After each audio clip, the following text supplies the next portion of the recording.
Bahagia itu gak gampang. Ternyata happy is a choice, you know. Jangan lupa subscribe juga di channel ini, di YouTube kami, supaya Anda terus dibangun di dalam Roh Kudus, ya. Mari kita buka sama-sama firman Tuhan. Saya berikan judul hari ini, bahagia sekalipun ditolak manusia. Catat itu, Kejadian pasal 29. Bahagia sekalipun ditolak manusia. Kita semua pasti pernah mengalami penolakan. Seumur hidup kita, gak mungkin hanya sekali. Jangan hiraukan perlakuan orang terhadap dirimu. Yang penting kita lakukan bagian kita dan tanggung jawab kita di depan Tuhan. Karena nasib kita itu gak di tangan orang. Nasib hidup ini di tangan Tuhan. Jadi jangan khawatir kalau orang lain tidak menghargaimu dan juga tidak mengakuimu. Bahkan kalau Anda dianiaya sekalipun. Asal hatimu benar di depan Tuhan, jangan takut Allah beserta. Kalau Tuhan yang menyertai, kalau Tuhan di pihak, kalau Tuhan bersama dengan kita, siapa lawan kita? Kita bisa bahagia loh, sekalipun ditolak manusia. 1.000 orang rebah di sebelah kita, 10.000 di sisi satunya. Kita bisa tetap teguh berdiri. Karena kalau bersama dengan Tuhan, kita merupakan mayoritas. Bahagia sekalipun ditolak manusia, Kejadian 29 ayat 31-35. Judulnya di Alkitab kita anak-anak Yakub, kita akan bahas Lea. Ketika Tuhan melihat bahwa Lea tidak dicintai, dibukanyalah kandungannya, tetapi Rahel mandul. Lea mengandung lalu melahirkan seorang anak laki-laki dan menamainya Ruben. Sebab katanya sesungguhnya Tuhan telah memperhatikan kesengsaraanku. Sekarang tentulah aku akan dicintai oleh suamiku. Mengandung pula lah ia, lalu melahirkan seorang anak laki-laki lagi. Maka ia berkata, sesungguhnya Tuhan telah mendengar bahwa aku tidak dicintai. Lalu diberikannya pula anak ini kepadaku. Maka ia menamai anak ini Simeon. Mengandung pula lah ia, berarti untuk ketiga kali, lalu melahirkan seorang anak laki-laki. Maka Lea berkata, sekali ini suamiku akan lebih erat kepadaku, karena aku telah melahirkan 3 anak laki-laki baginya. Itulah sebabnya ia menamai anak itu Lewi. 3 kurang tambah 1, ayat 35. Mengandung pula lah ia lalu melahirkan seorang anak laki-laki, maka ia berkata, sekali ini aku akan bersyukur kepada Tuhan. Itulah sebabnya ia menamai anak itu Yehuda. Sesudah itu ia tidak melahirkan lagi. Cerita Rahel dan Lea ini klasik sekali di Alkitab. Yakub punya 2 istri. Dia lebih mencintai Rahel daripada Lea. Lea ini ciciknya, Rahel ini adiknya. Ada ceritanya lah, gimana Laban menipu Yakub. Padahal Yakub kejar Rahel, dikasih Lea dulu, suruh kerja sama dia, setengahnya kerja paksa. Nanti setelah sekian lama baru dikasih Rahel itu. Nah kasihan, Rahel ini yang dicintai Lea itu bukan dibenci, tetapi seperti istri tiri. Padahal dialah istri yang sah. Dia istri pertama. Rahel itu madunya. Dan ayat 31 berkata begini, ketika Tuhan melihat bahwa Lea tidak dicintai. Harusnya nggak bahagia ya, perempuan kan menikah dengan satu laki-laki. Seumur hidup ya prianya ya itu. Nggak bisa dia sama orang lain. Jadi kalau dia happy, dia happy. Kalau dia tidak bahagia, ya nggak bahagia seperti neraka seumur hidupnya. Tapi hari ini kita pelajari bahwa bahagia enggak itu kita yang memutuskan dengan Tuhan. Memang Lea masuk di dalam suatu stigma. Dia masuk di dalam sebuah jebakan. Bukan atas pilihan, apalagi di zaman perjanjian lama. Semua pernikahan itu arranged marriage. Atau semua itu dijodohkan oleh orang tua. Nah Lea dijodohkan. Mungkin bukan true love, bahkan bukan love at first sight. Tapi dia harus menikah dengan pria ini namanya Yakub. Kok nggak dicinta? Lea harusnya tidak bahagia. Tetapi Tuhan itu melihat, ayat 35. Ketika Tuhan melihat, ayat 31, Ketika Tuhan melihat bahwa Lea tidak dicinta, dibukanyalah kandungannya. Kok malah dibuka kandungannya. Yang tidak dicintai atau yang ditirikan, malah kandungannya dibukakan. Dia yang dipilih kasih, malah berbuah lebat. Diberi 4 laki-laki, anak laki-laki. Tapi Rahel yang dimanjakan, yang diistimewakan, malahan mandul tidak bisa memberi anak sama sekali. Dari sini kita tahu bahwa Allah itu adil. Tuhan nggak tentu fair, karena fair itu relatif. Tergantung kita dari mana mau cubit Tuhan, ya kan? Nggak fair. Kalau mau fair ya kita semua masuk neraka. Tapi Allah itu adil, itu so pasti. Keadilan adalah karakternya. Our God is just. Nah, Allah itu adil. Jadi jangan sampai kita ini di sisi seperti Yakub yang memainkan peran pilih kasih. Jangan-jangan nanti Allah menentang kita dan membuat kita menjadi orang jahatnya. Kalau kita itu suka menolak orang lain, kalau kita itu suka untuk mendiskriminasi, jangan-jangan nanti Tuhan akan memakai kita dalam cerita kesaksian orang lain untuk membuat kita ini tampak jahat atau tampak buruk di mata Tuhan. Ada orang tertentu yang begitu. Gara-gara itu Tuhan sertai orang yang dia diskriminasi untuk mempermalukan dia yang selama ini prejudis atau yang menolak mereka. Jangan sampai jadi orang yang salah. Tapi kalau Anda adalah victimnya, kalau kita adalah korbannya, jangan bermental korban. Kalau kita ditolak oleh manusia, dipilih kasih oleh siapa, jangan kita mengasihani diri sendiri. Pandanglah Tuhan. Allah kita adil, jadi kita tidak perlu punya roh kepahitan. Kalau kita yang dirugikan, cari Tuhan. Tapi kalau kita yang menolak, yang memilih kasih, kita yang merugikan, bertobatlah, berubahlah. Jangan begitu, supaya jangan Tuhan harus mengalahkanmu. Supaya jangan sampai Tuhan harus mempermalukanmu dengan mengangkat orang yang Anda rendahkan. Tapi kalau kita yang direndahkan, carilah Tuhan. Ternyata kita bisa bahagia loh, sekalipun ditolak manusia atau seluruh dunia. Ayat 32, Lea mengandung, lalu melahirkan seorang anak laki-laki dan menamainya Ruben, sebab katanya, sesungguhnya Tuhan telah memperhatikan kesengsaraanku. Garis bawah itu.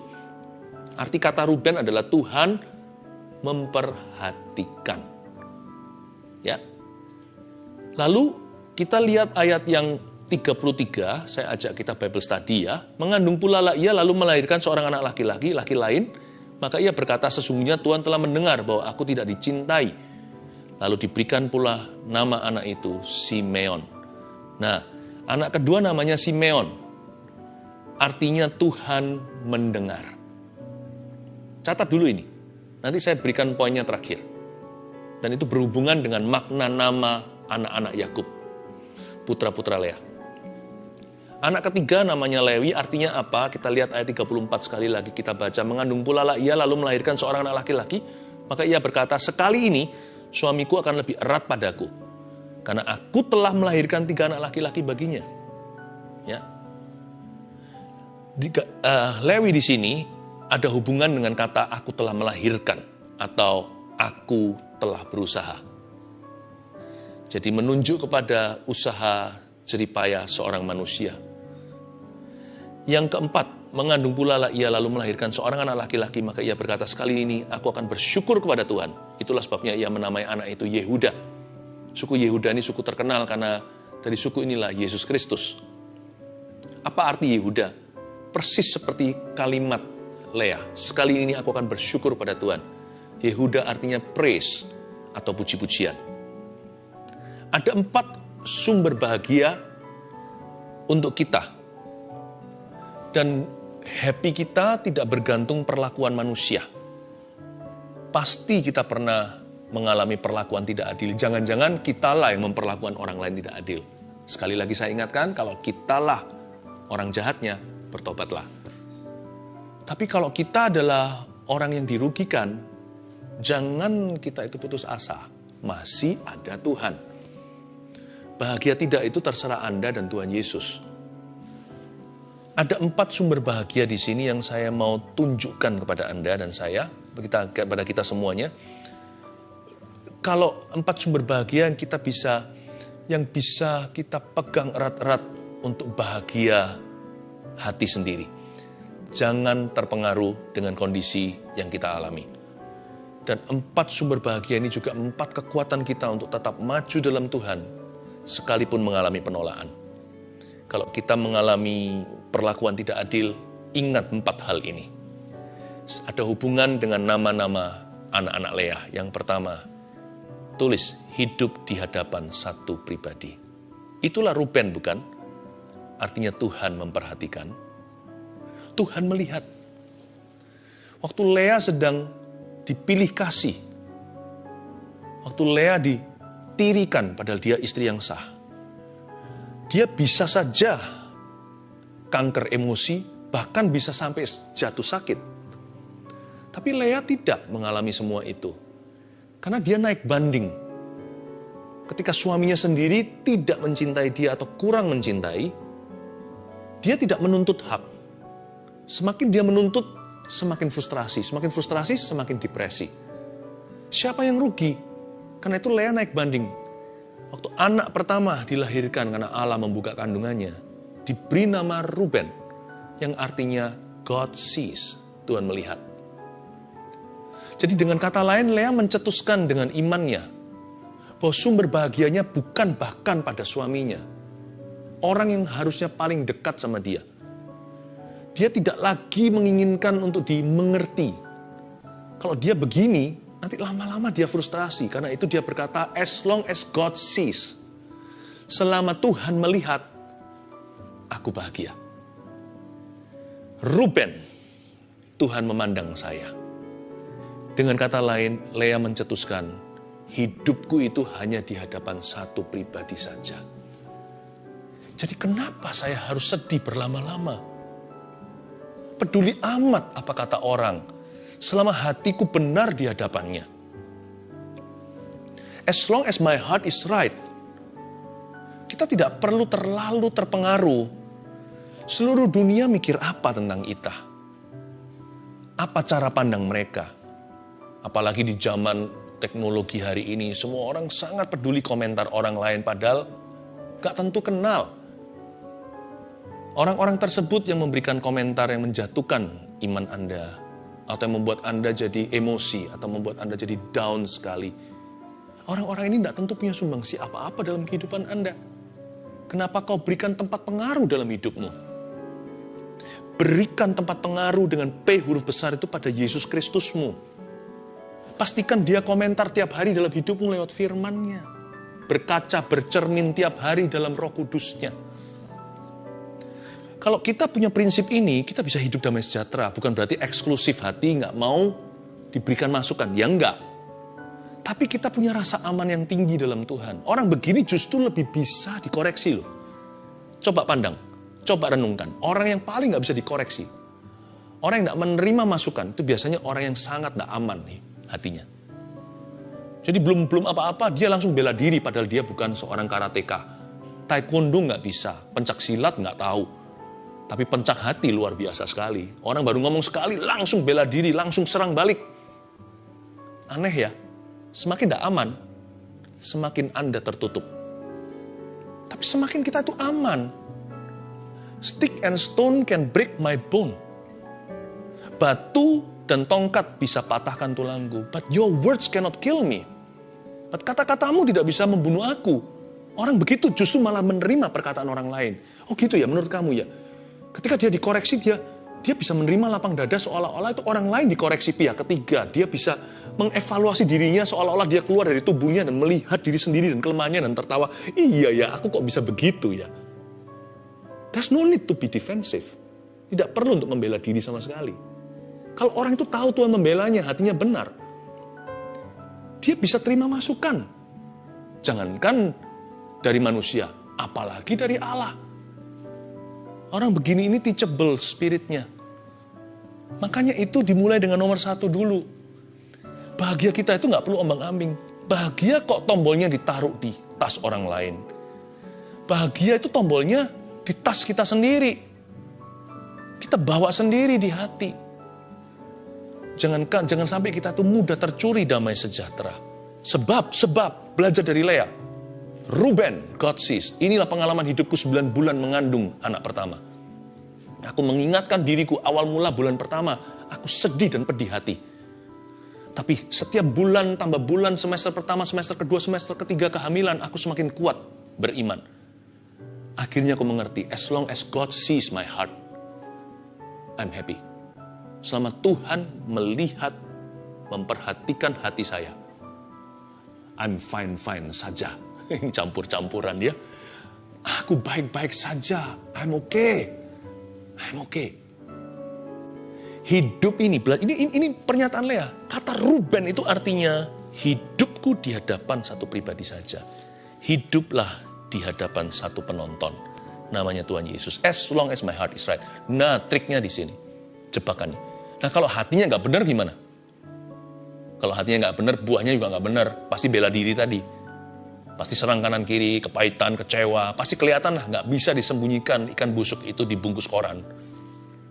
Nah, kalau pada titik terdini Anda menyadari hatimu salah, jangan malah justru kita itu menutup diri dan berkata, yang penting hatiku benar. Orang lain aja bisa lihat hatinya salah kok. Kalau hati kita salah, cepatlah bertobat.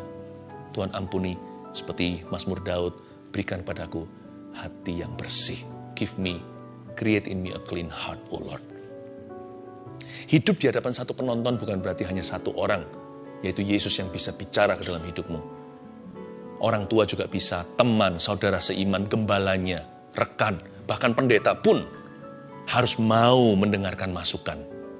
Saya punya tim yang luar biasa. Orang-orang yang sungguh-sungguh cinta umatnya. Kami semua ini dengar-dengaran. Ya. Karena itu hiduplah di hadapan satu pribadi. I assure you that you will be truly happy. Saya jamin 100% yakin hatimu tidak bisa tidak bahagia. Karena ada damai sejahtera. 2. Simeon. Apa tadi yang saya minta Anda garis bawahi? Arti kata Simeon adalah Tuhan mendengar. Yang kedua, punyalah keyakinan. Inilah sumber bahagia kita. Inilah titik kemajuan. Kita punya Tuhan yang sangat mengerti. Kata Tuhan mendengarkan itu artinya Allah kita penuh pengertian. Barusan saat teduh yang lalu saya ajarkan bahwa Tuhan adalah alamat yang sempurna untuk curhat. Tuhanlah alamat curhat untuk mencurahkan hati kita apa adanya. Saya senang sekali loh. Kalau baca kitab Mazmur itu realistis sekali. Mazmur itu tidak sembunyikan apa-apa. Daud dosa pun Mazmur 51 ditulis di situ. Kita semua jadi tahu dosanya. Gara-gara dicatat juga dalam sejarah. Ya, di kitab Perjanjian Lama, kegagalan Daud dibeberkan dan dijabarkan dengan begitu detailnya. Pengakuan dosanya, ya, paralel dengan kejadian itu ada di Mazmur 51. Coba lihat kalau kita baca di Mazmur itu, sungguh-sungguh jujur sama Tuhan itu apa adanya, tanpa pakai tanding aling-aling atau apa. Bahkan kalau pemazmur marah, dia berkata, hukum orang itu Tuhan. Tapi kalau Anda melihat di ujungnya, selalu nafasnya pengampunan. Tapi marah dulu, tapi dia bukan marah ke orang lain. Lampiaskan ke anak-anaknya atau keluarganya. Dia bawa amarahnya ke hadirat Allah, berujung kemenangan dalam jiwa. Mengapa pemazmur itu dalam kondisi tidak rohani, lagi emosi, lagi kecewa, pernah sekali malah ngomong sama Tuhan begini kok, Tuhan, alihkan perhatianmu dari aku, biar aku pergi lenyap saja. Bahkan pemazmur jujur berkata, kemanakah aku dapat pergi menjauhi romo Tuhan? I've tried atau aku mencoba. Tapi kemana-mana ketemu Tuhan, aku diskakmat. Luar biasa ya. Why pemazmur-pemazmur ini menuliskan hatinya dalam lagu-lagu? Karena mereka yakin waktu masuk hadirat Tuhan di step langkah nomor 1. Baru di pelataran, belum masuk ke ruang tengah, ruang maha kudus, atau apalagi ruang maha suci di dalam situ. Mereka sudah membawa keyakinan dulu. Aku punya Allah yang pengertian. I have an understanding God who understands. Kita itu nggak bahagia karena kita itu hidup dalam tuduhan setan. Nah itu salah sendiri kok. Kita mau percaya. Yang gitu-gituan kok dipercayai. Yang begini kok susah percaya. Banyak orang itu belum masuk hadirat Allah, sudah curiga, Tuhan ini pasti cambuk saya. Loh, Tuhan bisa marah, bisa. Tapi dalam amarah Tuhan itu, Tuhan selalu mengajar kita. Tuhan gak pernah hancurkan. Kalau Tuhan hukum kita, dalam hukumnya itu ada mercy. Tuhan itu selalu niat hatinya untuk mengajari, bukan untuk membunuh, membinasakan. Kalau kita masih hidup dalam tuduhan, bagaimana bisa bahagia kalau hidup kita itu serahkan pada setan, kalau kita itu serahkan iman pada kuasa jahat, gimana kita bisa bahagia? Kalau kita percaya kepada iblis yang menuduh kita. Pegang baik-baik, ini sumber kepercayaanmu, ini adalah titik majumu. Gimana kita bisa bahagia sekalipun perasaan tidak keruan? Gimana kita bisa bahagia tetap happy sekalipun seluruh dunia menolak kita? Kita masih punya Tuhan yang sangat pengertian dalam hidup kita. Jadikan Yesus bukan hanya alamat curhat, jadikan dia sahabat dengan S huruf besar. What a friend we have in Jesus, all our sins and griefs to bear. What a privilege to carry everything to God in prayer. Itu lagu himnal yang kira-kira begini summary atau rangkumannya. Kita itu punya seorang sahabat, tapi seringkali kita jauhi. Karena kita kira dia tidak akan mau mengerti. Ternyata dia sangat paham dan dia tidak menuduhku, tidak menghakimiku. Dia hanya mau menolongku. Punya Tuhan yang sangat mengerti. Itulah artinya Simeon. Saya bisa bayangkan 9 bulan dia mengandung anak nomor 2 ini. Lea mengalami yang namanya persahabatan dengan Allah. Dalam kesepian jiwanya ditinggal oleh suami. 365 hari. Mungkin Yakub selalu nongkrongnya di Rahel situ. Mereka kan gak tinggal satu kemah. Bagaimana perasaannya? Hai wanita, kalau suamimu sama wanita lain dan kau di madu. Tapi dia bisa membangun persahabatan dengan Tuhan. God understands my anger. Makanya dia gak sampai lampiaskan. Anak-anaknya bukan menjadi keturunan kepahitan, tapi menjadi suku-suku Israel, bukan. Saya bisa bayangkan 9 bulan itu, si Lea mengalami membangun persahabatan dengan Roh Kudus di Perjanjian Lama. Tuhan, aku tidak mau anak ini akan menjadi anak terkutuk. Aku tidak mau empedu di hatiku diturun lewat hari-hari, masuk ke roh dan jiwa putraku. Aku tidak mau dia jadi orang kepahitan. Ku beri dia nama. Tuhan mendengar selama 9 bulan. Aku punya Allah yang pengertian. Mendengarkan tantrumku, mendengarkan emosiku, mendengarkan perasaan tidak puasku. Dan Tuhan, Engkau selalu menuntunku ke jalan yang benar oleh karena namamu. Belajar seperti Lea, datang tidak sempurna, keluar dari hadirat Tuhan. Di ujung doa selalu disempurnakan. Sampai lahir Simeon, suku Israel yang diberkati. Ya, artinya punya Tuhan yang sangat mengerti, itu sumber bahagia kita. Udahlah seluruh dunia salah paham, gak apa-apa. Jangan berkata begini ya, kalau memang ada bagian kita yang harus dievaluasi, ada titik-titik yang perlu diperbaiki, ya jangan berkata, gak apa-apa, lu orang semua gak ngerti sama saya fine-fine saja. Pastor Philip bilang, yang penting Tuhan mengerti. Nah, orang begitu gak mau terima masukan dulu. Tapi di hati jangan tertuduh, thank you ya, apalagi yang perlu aku ubah. Mungkin gak gampang, kita telan itu seperti telan durian. Sekalipun kritik yang membangun, apalagi kritik yang menjatuhkan, terima saja. Mau dicabut jenggotnya, mau ditampar kata Alkitab di Yesaya. Aku berikan punggungku bahkan untuk orang menginjak-injak aku. Tapi aku tahu Tuhan Allah yang menolongku. Dengarkan dulu masukannya. Ya, terima kasih. Udah, cerna satu persatu. Tapi dengan hati yang tahu, the Lord will help me. Tuhan akan menolongku. Jangan defensif, namun jangan tertuduh. Kita punya Tuhan yang sangat mengerti. Dia maha pengertian. Aman. I'm happy. Having such a God, punya Allah seperti itu, bagaimana tidak saya tidak bahagia? Pasti saya happy. Punya Tuhan kayak begini. Kalah-kalahin suami yang the best di dunia ini. Kalah-kalahin papa yang paling cinta sama anaknya. Kalah-kalahin siapa saja.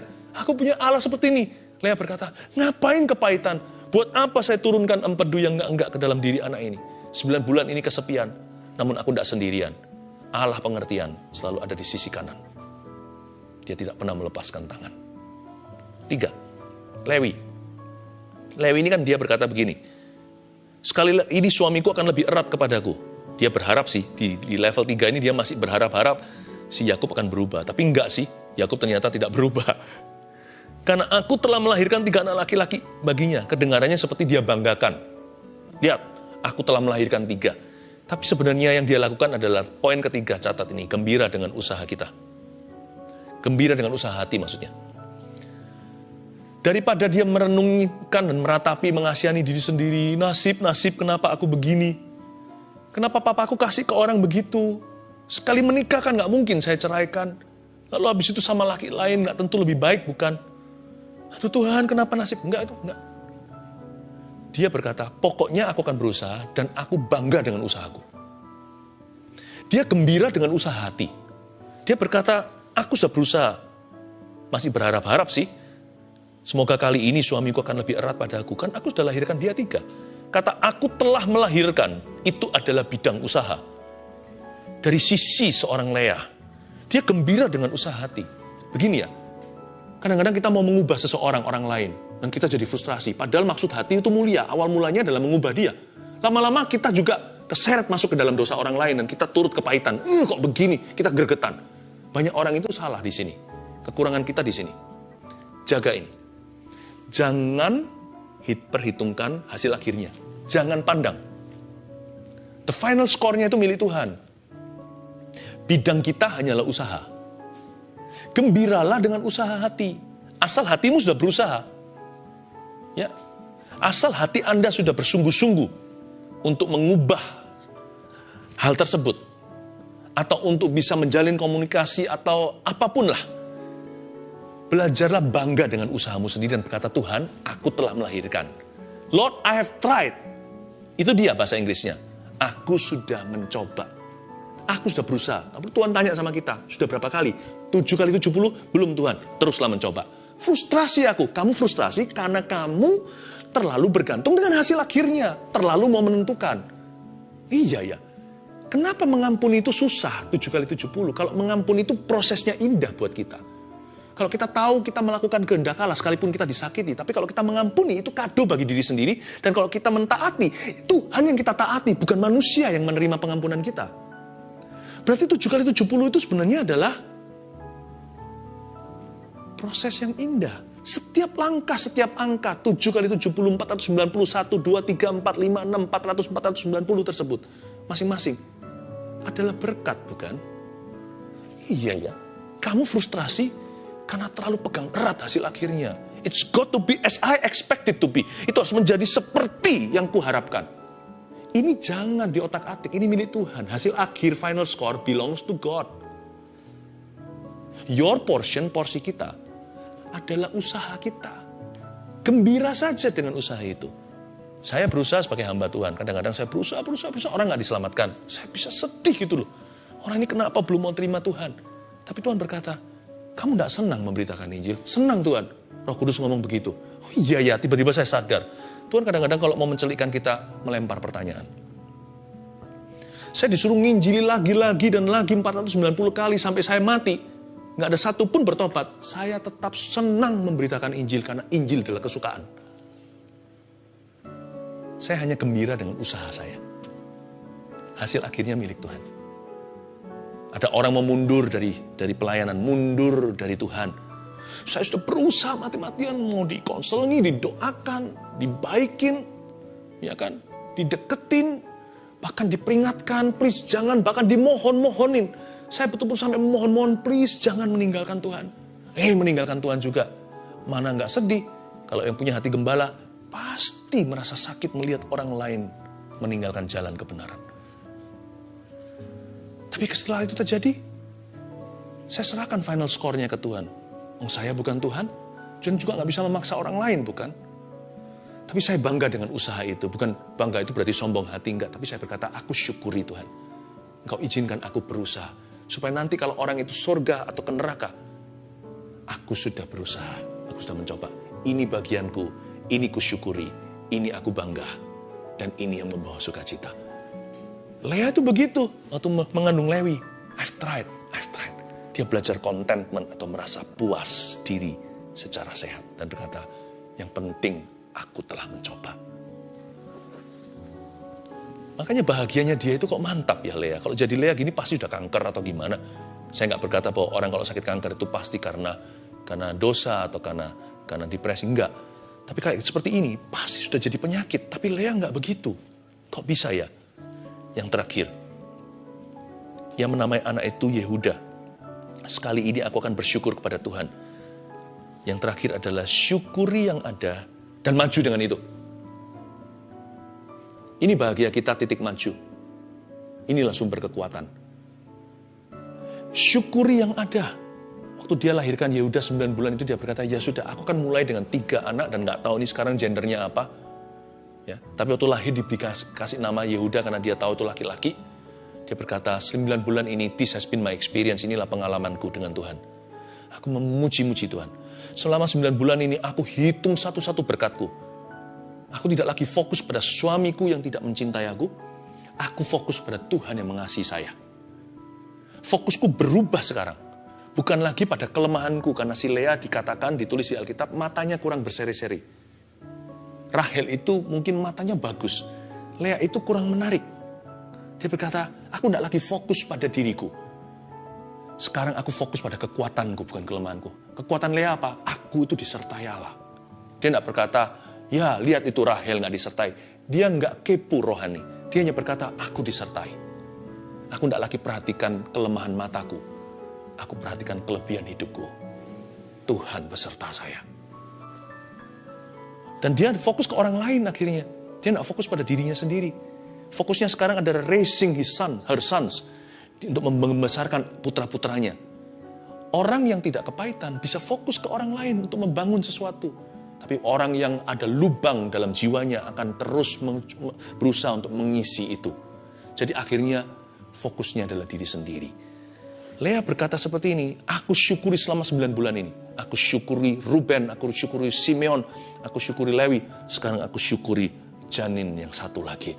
Ketika keluar dia berkata, puji Tuhan.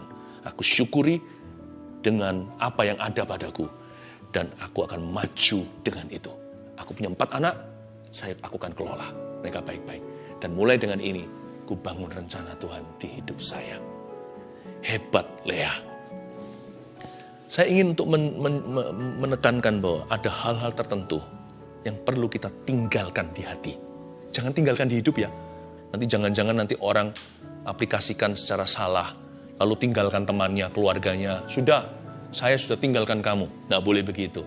Kita tetap harus jaga semua hubungan. Tapi ada hal-hal tertentu yang harus kita tinggalkan di hati. It's okay if you're not with me. Aku akan mulai dengan apa yang ada pada saya. Aku akan maju dengan itu. Itu yang aku syukuri. Aku tidak mencari apa yang tidak aku punya. Aku syukuri apa yang masih kumiliki. Dengan itu akan kukelola menjadi rencana Tuhan yang indah. 1, 2, 3, 4, bahagia sekalipun ditolak manusia. Hidup di hadapan satu pribadi. 2, punya Tuhan yang sangat mengerti. 3, gembira dengan usaha hati. 4, syukur yang ada.